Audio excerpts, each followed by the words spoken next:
It was the beginning of winter break. The city where I studied was barely an hour away from my hometown, a small village called Millbrook. So, as usual, I caught a ride home on Jack's motorbike. Jack and I grew up together. Same village, same schools, same everything. He'd been obsessed with motorcycles since he turned 18, and every holiday he'd drive me back and forth between campus and home.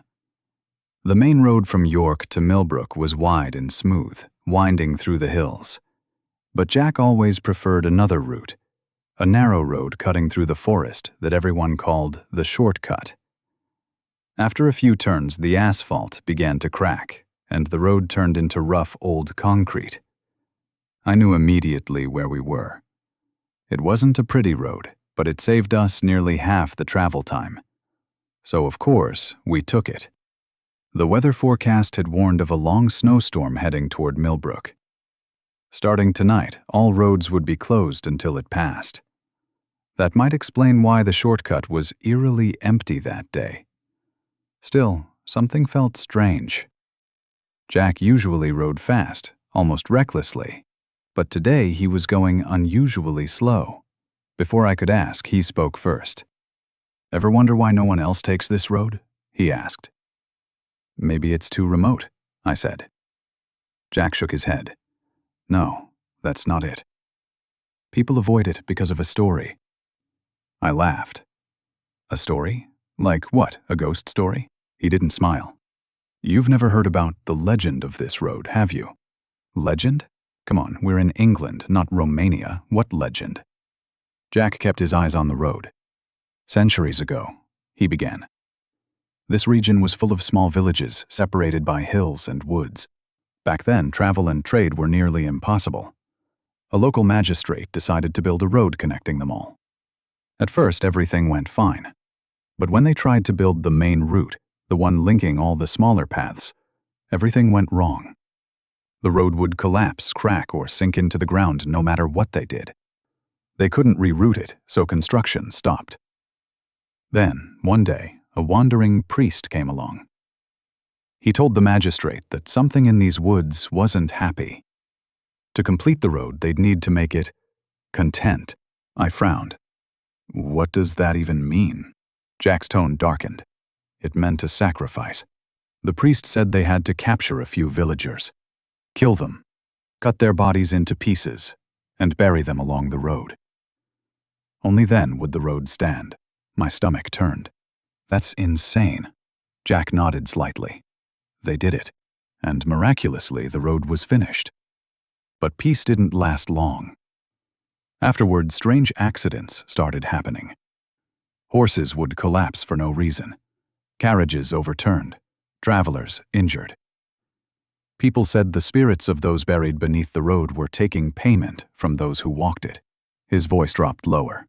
That road, the cursed one they spoke of, is the very same shortcut we're on now. I felt a chill run through me, but I forced a laugh. "So it's just an urban legend. Maybe the soil here's bad or the surface uneven. There's a logical explanation." Jack didn't reply.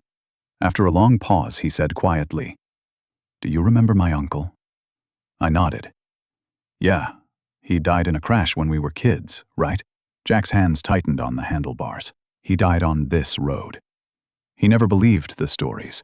Rode through here all the time, no scratches, no accidents. Until one night, my dad asked him for a ride to the city. It was dark, freezing. Halfway there, they slipped. The bike slid on the ice and fell. My dad stood up, barely hurt. But when he turned around, my uncle's body was half gone." I blinked. "Half gone?" Jack nodded, his face pale. "From the waist down. Gone. Vanished into the ground. They searched everywhere. Nothing. It was like the earth had swallowed him." My mouth went dry. Jack continued. "The police called it a freak accident, but everyone in Millbrook knew. The spirits had taken all the payment he owed." For a while, neither of us spoke. The sun dipped below the horizon. The air grew colder. I forced a weak laugh. "You're messing with me, right? If that were true, why haven't we ever had a single accident here?" Jack finally turned his head slightly. "Do you remember Emily?" My heart sank. Emily, our high school friend, Jack's ex.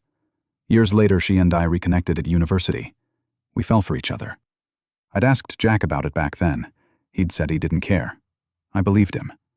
"What about her?" I asked. Jack's voice cracked. "Don't play dumb.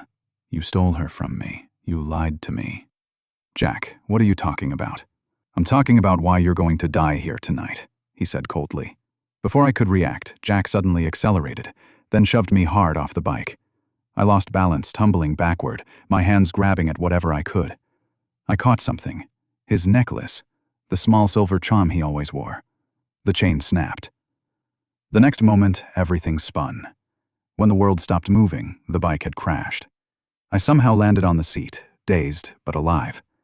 Jack was standing a few meters ahead, trembling. His eyes widened, staring at something near the roadside. I followed his gaze. The charm had fallen into the grass. Jack ran toward it. Then I noticed something horrifying.